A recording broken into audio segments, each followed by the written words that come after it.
ಮಂಡ್ಯ ಜಿಲ್ಲೆಯ ಜನತೆ ಬಗ್ಗೆ ಒಂದು ಹೇಳಿಕೆ ಕೊಡ್ತಾರೆ. ಬಹುಶಃ ಅವರ ಪಕ್ಷದ ಕಾರ್ಯಕ್ರಮದಲ್ಲಿ ವೇದಿಕೆಯಲ್ಲಿ ನಿಂತು ಛತ್ರಿಗಳು ಅಂತ ಹೇಳ್ತಾರೆ.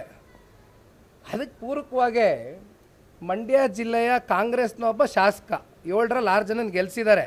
ಪಾಪ ಪುಣ್ಯಾತ್ಮರು, ಮಂಡ್ಯ ಜಿಲ್ಲೆ ಜನತೆ ಪುಣ್ಯಾತ್ಮರು ಈ ಕಾಂಗ್ರೆಸ್ಗೆ ಪೆನ್ನು ಪೇಪರ್ ಕೊಡಿ ನಮ್ಗೆ ಅಧಿಕಾರ ಕೊಡಿ ಅಂತ ಅಂಗ್ಲಾಚ್ ಬೇಡ್ಕೊಂಡಂಥ ಈ ರಾಜ್ಯದ ಉಪಮುಖ್ಯಮಂತ್ರಿಗೆ 6 ಜನ ಶಾಸಕರನ್ನ ಕೊಟ್ಟರಲ್ಲ ಮಂಡ್ಯ ಜಿಲ್ಲೆ ಜನತೆ.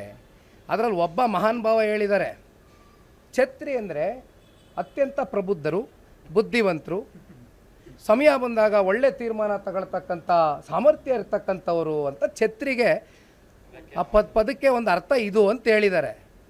ಇನ್ನು ಮಿಕ್ಕಿದ 5 ಛತ್ರಿಗಳಿದಾರಲ್ಲ MLAಗಳು, ಇನ್ನು 5 ಛತ್ರಿಗಳು ಅಲ್ಲ. ಯಾಕೆಂದ್ರೆ ಛತ್ರಿ ಅಂತ ನಾನು ಯಾಕೆ ಹೇಳ್ತಾ ಇದ್ದೀನಿ ಅಂದರೆ ಪ್ರಬುದ್ಧರು ಬುದ್ಧಿವಂತರಲ್ವ ಛತ್ರಿ ಅಂದರೆ, ನಮ್ಗೆ ತಿಳಿಸ್ತಾ ಇದ್ದಾರಲ್ಲ. ಇನ್ನು 5 ಛತ್ರಿಗಳು ಏನು ಮಾತಾಡ್ತಾರೆ ಅದು ನೋಡ್ಕೊಂಡು ಮುಂದೆ ಇನ್ನೊಂದ್ಸಲಿ ರಿಯಾಕ್ಟ್ ಮಾಡೋಣ.